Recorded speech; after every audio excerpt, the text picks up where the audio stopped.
இயேசுவின் நாமத்தில் உங்கள் அனைவருக்கும் அன்பின் வாழ்த்துக்கள். இந்த நாளுக்கான வேத தியானம் 2 தெசலோனிக்கேயர் 3ஆம் அதிகாரம் 1-3 வரை நம்ம பார்ப்போம். கடைசியாக சகோதரரே, உங்களிடத்தில் கர்த்தருடைய வசனம் பரம்பி மகிமைப்படுகிறது போல எவ்விடத்திலும் கர்த்தருடைய வசனம் பரம்பி மகிமைப்படும்படியாகவும் துர்க்குணராகிய பொல்லாத மனுஷரின் கையினின்று நாங்கள் விடுவிக்கப்படும்படியாகவும் எங்களுக்காகவும் வேண்டிக் கொள்ளுங்கள். விசுவாசம் எல்லாரிடத்தும் இல்லையே என்று சொல்கிறார். இதில் 2 ஜெப விண்ணப்பங்களை அவர் சொல்லுகிறதை பார்க்கிறோம். நீங்கள் எங்களுக்காக ஜெபியுங்கள் என்று பவுல் அப்போஸ்தலர் வேண்டிக் கொள்கிறார். ஒன்று, உங்களுக்குள்ளாக ஆண்டவருடைய வசனம் எப்படியாக பரம்பி அது மகிமைப்படுகிறதோ அது எல்லா இடத்திலும் அதே போல நடக்க வேண்டும் என்று அவருடைய விருப்பமாக காணப்படுகிறது. அதுதான் தேவனுடைய சித்தமாக இருக்கிறது. தேவனுடைய வார்த்தை எல்லா இடங்களுக்கும் பரவ வேண்டும்.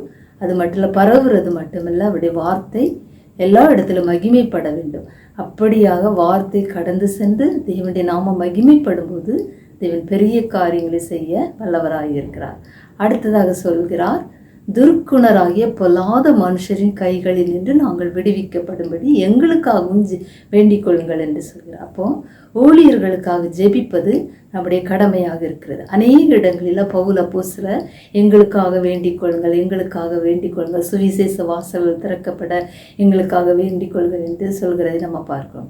இதிலே அதே போல தெசலோனிக்கே சபையாரை பார்த்து எங்களுக்காக நீங்கள் வேண்டிக் கொள்ளுங்கள், நாங்கள் எந்த விதத்திலும் துர்க்குணராகிய அந்த பொல்லாத மனுஷர்கள் கையில் நாங்கள் விழுந்து விடக்கூடாது, அதிலிருந்து நாங்கள் தப்புவிக்கப்பட வேண்டும், அவங்க கைகளில் நாங்கள் மாட்டி இருக்கிறோம், அவங்கள கைகளிலிருந்து நாங்கள் தப்புவிக்கப்படுறதுக்காக எங்களுக்காக வேண்டிக் கொள்கள் என்று ஜெப விண்ணப்பத்தை வைக்கிறார். அடுத்ததாக 3வது வசனம் பார்க்கிறோம். கர்த்தரோ உண்மையுள்ளவர், அவர் உங்களை ஸ்திரப்படுத்தி எல்லா தீமையினின்று உங்களை விடுவித்து காத்துக்கொள்வார். அப்போ நம்ம ஜெபிக்கும் போது தேவன் நம்மளை ஸ்திரப்படுத்துகிறார், நம்மளை பாதுகாக்கிறார். எல்லா தீமையிலின்றும் நம்மளை தேவன் பாதுகாக்க வல்லவராயிருக்கிறார். இந்த வசனத்தின் படியாக நம்ம வாழ்வோம். ஒவ்வொரு நாளும் வசனங்களை வாசியுங்கள், தியானியுங்கள், மற்றவர்களுக்கு ஆசீர்வாதமாக நாம் இருப்போம். தேவன் தாமே உங்களை ஆசீர்வதிப்பாராக. ஆமேன்.